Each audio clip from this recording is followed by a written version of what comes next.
Why do some minds burn like supernovas while others barely flicker? Genius isn't just a gift, it's a craft, one that can be studied, mastered, and wielded like a sculptor shaping marble.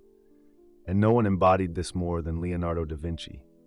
His mind was a storm, relentless, electrified, crackling with questions that no one else thought to ask.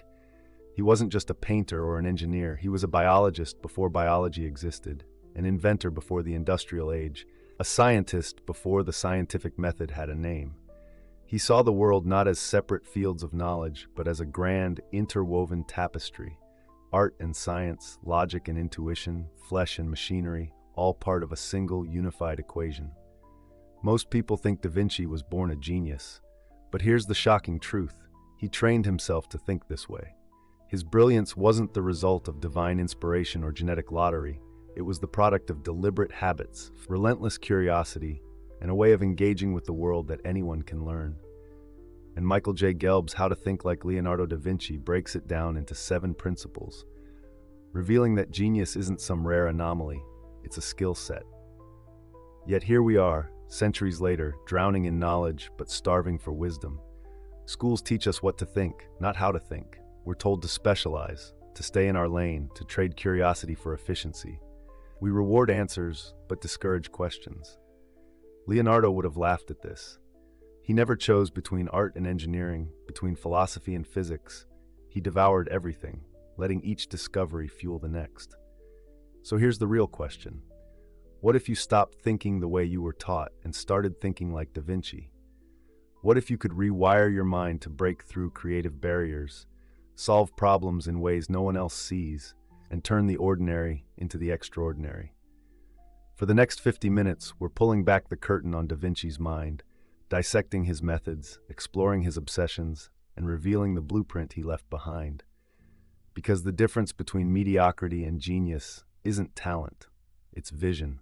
And vision can be learned. They say curiosity killed the cat, but what they don't tell you is that satisfaction brought it back.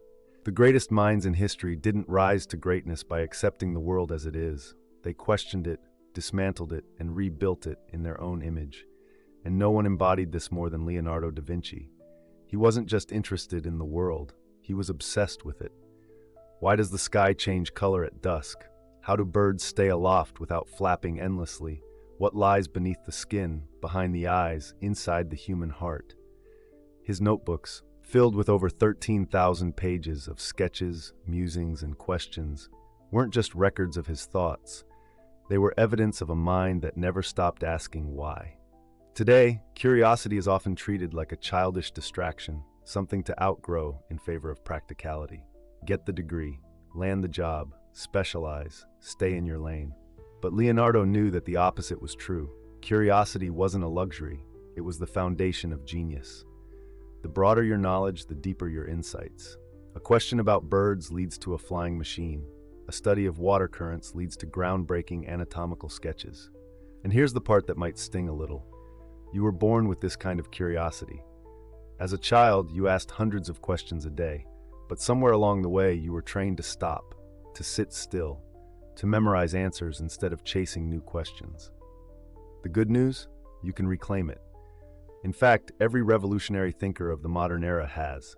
Take Steve Jobs. He didn't just study computers, he studied calligraphy, music, design, and Zen Buddhism, blending them all into products that felt almost alive. Or take Richard Feynman, the physicist who played the bongo drums and picked locks just because he needed to know how things worked. Curiosity isn't just about acquiring knowledge, it's about training your mind to connect the unconnected, to see beyond the obvious, to never stop asking. Leonardo did this every single day, and if you want to think like him, you should too. So here's your first challenge. Start keeping a curiosity journal. Every day, write down at least 10 questions, big or small, serious or absurd. Why do cats purr? What would a skyscraper look like on the moon? How does memory actually work? It doesn't matter if you know the answer. What matters is that you're flexing the muscle of curiosity. Because curiosity isn't just how we learn, it's how we invent, disrupt, and create. And in a world that thrives on the predictable, the curious mind is the one that changes everything. Knowing something isn't the same as understanding it. You can read every book on swimming, but until you hit the water, you'll never know if you can float. This was one of Leonardo da Vinci's deepest convictions, that true knowledge isn't absorbed, it's tested. It's one thing to believe something is true, it's another to prove it through experience. Leonardo didn't take information at face value. He challenged it, dissected it, questioned everything, even the teachings of his time. When others accepted medieval anatomical diagrams, he cut open corpses to see the human body for himself. When they repeated Aristotle's claims about water flow, he conducted his own experiments, watching how currents moved, how waves formed, how droplets merged. He wasn't just a thinker, he was a doer, a relentless tester of ideas. And here's the shocking part. Most people today do the exact opposite. They trust secondhand knowledge without ever testing it themselves. They accept headlines, obey instructions, and memorize answers, but they never step outside the classroom of theory and into the laboratory of reality. Think about it. How often do you actually test what you know? You hear that morning workouts are best, so you believe it. You read that cold showers increase energy, so you assume it's true. But have you experimented? Have you tried working out at night to see if it suits your body better? Have you measured your own reaction to hot versus cold showers? Leonardo would have. And so did some of the greatest minds who came after him. Thomas Edison didn't just theorize about light bulbs, he built and tested thousands of them. Marie Curie didn't just accept scientific assumptions, she isolated radium with her own hands. And Richard Branson, he never let fear of failure stop him from testing business ideas in the real world. Dimostrazione is the art of learning by doing. It's about abandoning blind acceptance in favor of hands-on proof. Because the only way to truly know something is to put it to the test. So here's your challenge. Pick one belief, something you think is true, and put it under the microscope. Maybe you believe reading before bed makes you sleep better. Maybe you think you work best in silence. Maybe you assume your diet is healthy. Test it. Track the results. Find out for yourself. Because Leonardo didn't just ask questions, he demanded answers. And not from books, not from teachers, but from the world itself. Most people look, but they don't see. They hear, but they don't listen. Their senses are dull, numbed by routine, blurred by distraction. Leonardo da Vinci understood something that many of us have forgotten. The sharper your senses, the richer your experience of reality, and the deeper your capacity for genius. To him, the world wasn't just a backdrop. It was a symphony of light, shadow, texture, and movement waiting to be studied. He trained his eyes to see details others missed. The way candlelight flickers differently in a draft, the subtle shifts in a human expression just before a smile forms. He didn't just paint the Mona Lisa, he captured the mystery of human emotion, an effect so hauntingly lifelike that we're still debating it 500 years later. But it wasn't just his sight. Leonardo sharpened all of his senses. He listened to the echoes of footsteps in cathedrals to understand how sound moved through space. He studied the scent of plants, the taste of different ingredients, the feel of materials under his fingertips. He knew that a mind disconnected from the body is a mind that misses everything. Today, our senses are under siege. We live in a world of artificial stimulation, bright screens, processed flavors, background noise, and we've grown numb. We eat without tasting, listen without hearing, and pass through life half aware. But Leonardo's approach offers an antidote. Train your senses, and you awaken your mind. Great artists, musicians, and scientists all understand this. Beethoven, losing his hearing, felt the vibrations of sound through the floor. Einstein played the violin, using music to unlock insights about the universe. Chefs don't just cook, they refine their ability to taste at an atomic level. This isn't just about appreciating beauty, it's about precision. The sharper your senses, the better your decisions. A skilled investor reads between the lines of a CEO's tone during an interview. A great negotiator senses the hesitation in a handshake. A master strategist sees patterns where others see chaos. So here's your challenge. Slow down and tune in. When you eat, taste every ingredient. When you listen to music, pick out the individual instruments. When you walk, feel the texture of the ground beneath your feet. Train your eyes by sketching, your ears by listening, your hands by touching. Because the world isn't just there, it's whispering secrets to those who are willing to pay attention. Most people are addicted to certainty. They crave clear answers, black and white thinking, neatly packaged truths. But Leonardo da Vinci understood a fundamental reality. The world doesn't work that way. Life is messy, full of contradictions, blurred edges, and unanswered questions. And rather than resisting uncertainty, he embraced it. The word sfumato, which means soft or smoky in Italian, describes the artistic technique Leonardo used to create lifelike depth in his paintings. Look at the Mona Lisa. Her expression is neither fully smiling nor fully neutral. It's both, existing in a paradox that keeps us captivated centuries later. But sfumato wasn't just a painting trick, it was a mental model, a way of thinking that allowed Leonardo to hold multiple, conflicting ideas in his mind at once without rushing to conclusions. This is where most people struggle. They want immediate answers, instant clarity. But the truth is, certainty is an illusion. The greatest breakthroughs come not from knowing, but from not knowing, from exploring the spaces in between. Think about the greatest scientists, artists, and innovators. Einstein's theory of relativity was born from questioning time itself. Shakespeare's greatest characters, Hamlet, Macbeth, are defined by their contradictions. Steve Jobs didn't create the iPhone by following a straight path. He lived in the tension between technology and art, business and beauty, simplicity and complexity. The ability to sit with uncertainty is a superpower. It allows you to be flexible in the face of change, to navigate complexity, to make decisions when the right answer isn't obvious. People who fear ambiguity get stuck. They hesitate. They cling to old beliefs, even when the evidence changes. But those who embrace sfumato stay open, adaptable, and dangerously creative. So how do you train this? Start by questioning your own beliefs. What if you're wrong about something you've always assumed to be true? What if both opposing viewpoints hold some truth? Engage with ideas that challenge you. Read books that make you uncomfortable. Have conversations that stretch your mind. Learn to say, "I don't know," not as an admission of weakness, but as a gateway to deeper understanding.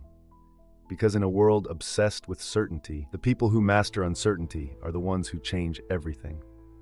Most people believe that creativity and logic are opposites, two sides of the brain locked in an eternal battle.